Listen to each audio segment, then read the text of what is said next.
There we go. Just having a coffee. Finally got the majority of our structure done here. Framework's all done, and we've started with, we finished our tarping over the top, and we've started with some natural camouflage on it. What we're gonna do is get enough of that on there, layered on there, let it decompose a little bit on top of the tarp, and then we can start grabbing moss. As you can see with the terrain we have around here, massive amounts of moss everywhere, right? So lots of potential for that. There's my uncle Steve, say hi. Hi. So yeah, just having a coffee now because that was a lot of work.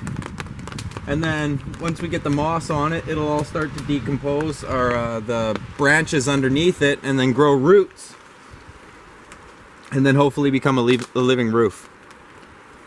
So really excited about that. On the front there, you can see here there'll be a doorway in here, and then we're gonna actually use some clear poly to do a window here so that from the inside we can see out to the fire.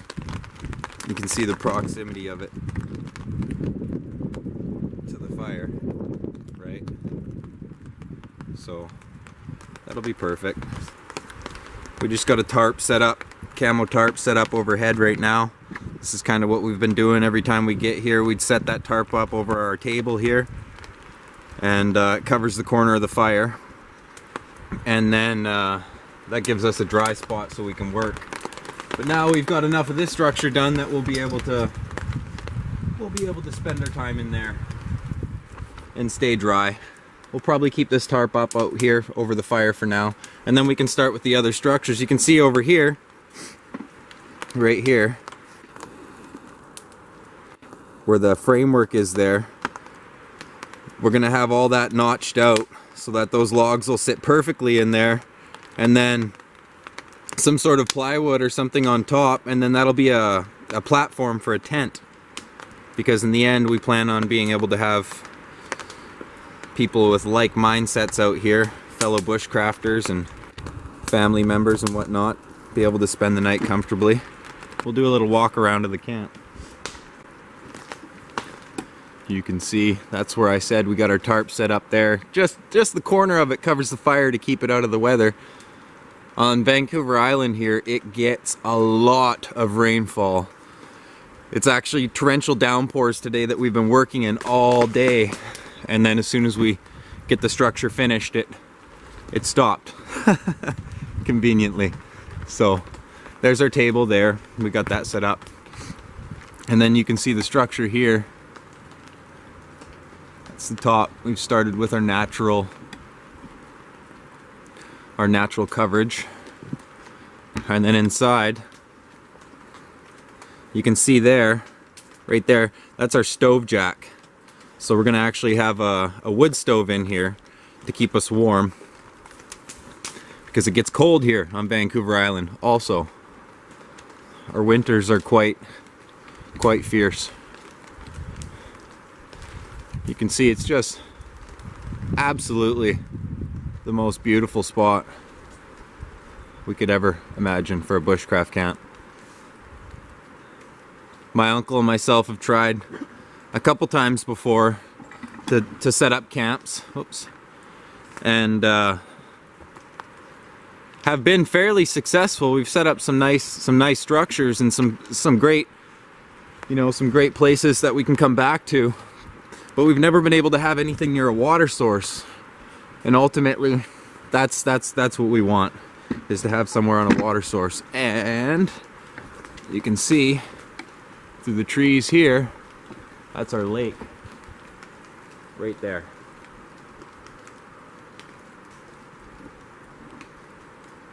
I mean, I can walk down a little bit more, and you can see right there. I mean, it doesn't get any better than this. So we're really excited about this. You can see we've just started on the back there.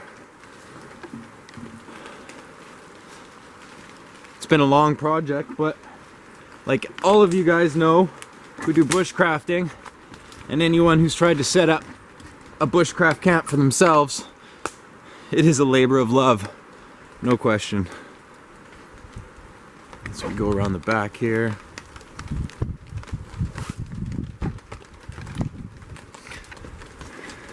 This is our little wood processing spot. You can see I got my Leroy, the Schrade SCHF-45. I've been absolutely impressed with this blade. I've seen some reviews online that have showed some scapulation with the heat treat in it, and people that have been batoning through a log and they hit a knot and it just stops, and then they pull the blade out and they can see there's chips in the blade, it's been dented, it's rolled. I can tell you, I've put this blade to the test and there's no problems. This is by far, out of everything I've owned so far, my favorite big chopper.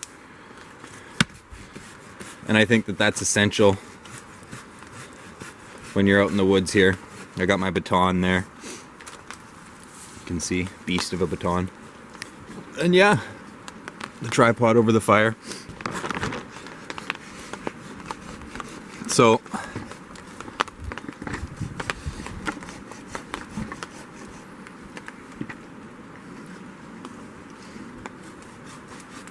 all that being said, I'm gonna enjoy my coffee, my bush mocha, and sit by the fire. Maybe process a little bit of wood so that when we come back next time, we have wood to start our fire, because it's wet out here, and if you're not prepared, you might not even get a fire going. There's another guy, he's got a YouTube channel, Steve, Vancouver Island Bushcraft. I just watched one of his more recent videos, and you can see in that video how difficult it is to get a fire going. He was at his camp for hours, and with coverage also, and struggled to get a fire going. So when you can get a fire going like that on the island, it's always a happy time. Stay warm, stay dry.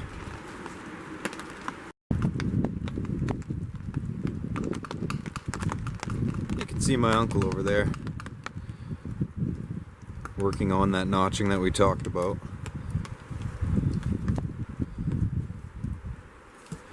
Getting everything all set up. Just a little bit of a notch on the log and a little bit of a notch on the log underneath it, and then with the lashing, it'll stay in place. It's not going to move anywhere.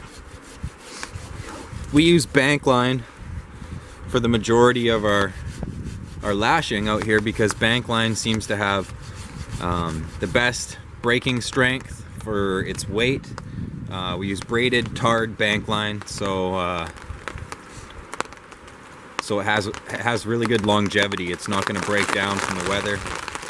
Rain's picked up again. We had a little bit of a break there, but it didn't last.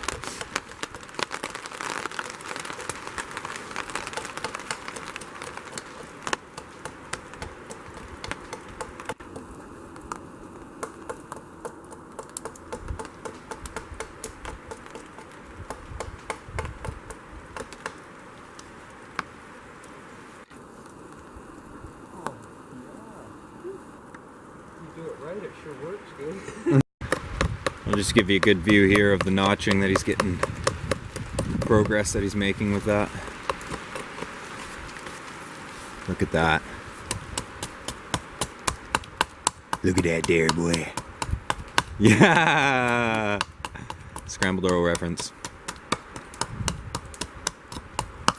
If your logs are rolling around, notch them. Hack.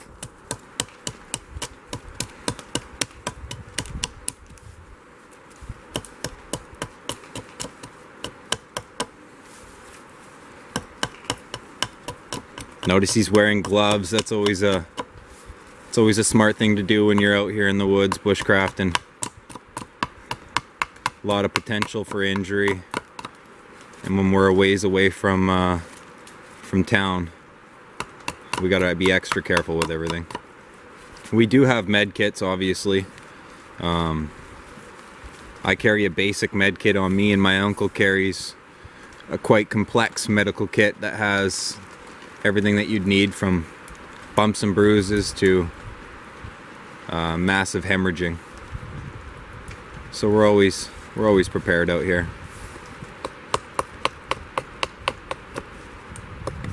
Yeah, the notch doesn't have to be perfect, just to give it something. So when you do your lashing, or whatever you do, you're fastening it, there's a less chance of rolling around on you.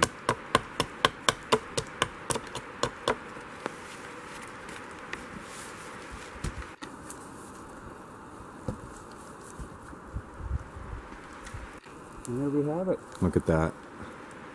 It's been solid. Yeah. With a little bit of lashing, that's not going anywhere. You might just what? I'll probably just tie it anyway. Yeah. No, just have something that'll help it stay in there. Yeah.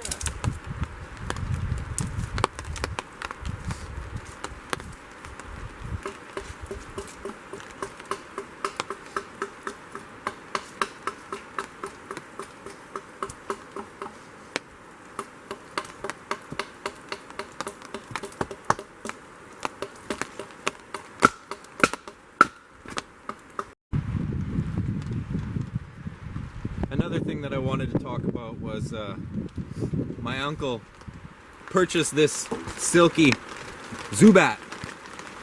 This is the main saw that we use to build the camp. We've used a few other silky saws, but this is really the gem of them all.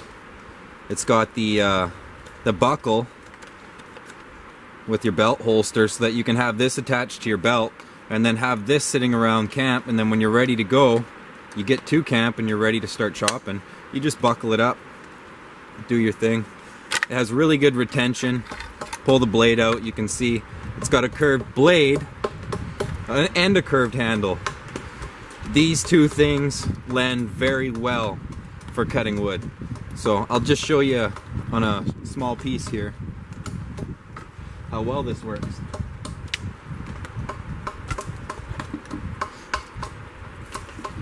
We got our handy tripod set up here. Makes wood processing a million times easier.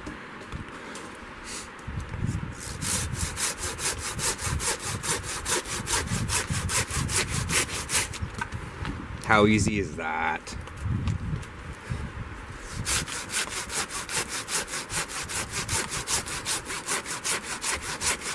This saw is absolutely fantastic.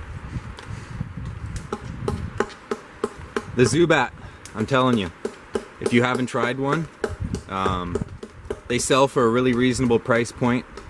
Under $100 you get this saw. And yeah, like I said, you can't go wrong. It works great on dry stuff, it works great on wet wood. It's really just your overall go-to saw. Recent addition to the EDC.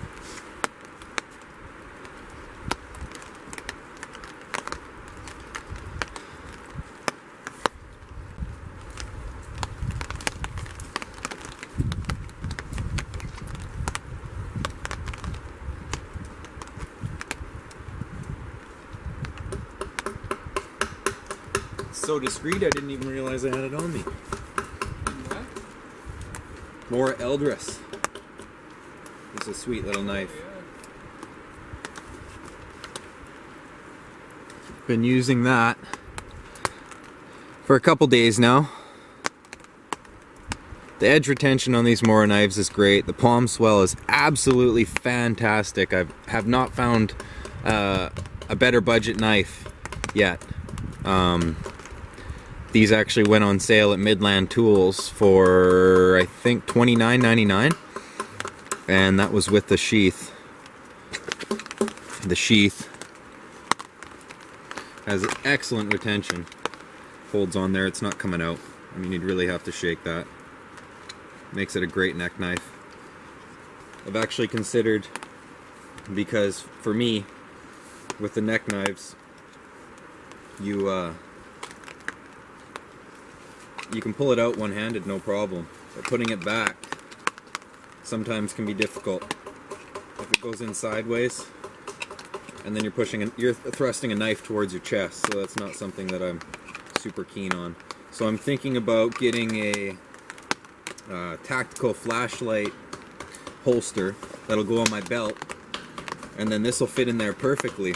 And then I'll find something that has multiple options as far as carrying, so that I can do horizontal or vertical carry, because I think that this knife would just be great for a vertical carry, or horizontal carry, sorry. With the retention, it's not going to fall out, and it's so small that you wouldn't even notice it's on your hip.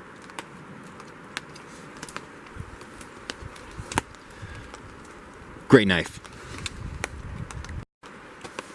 Okay, we threw a few more logs in the fire. Got a little bit more done around the camp as far as chores go. I'll just take you for one more trip down here, and I'll show you where our actual bench is going to be on our lake. Just right down here.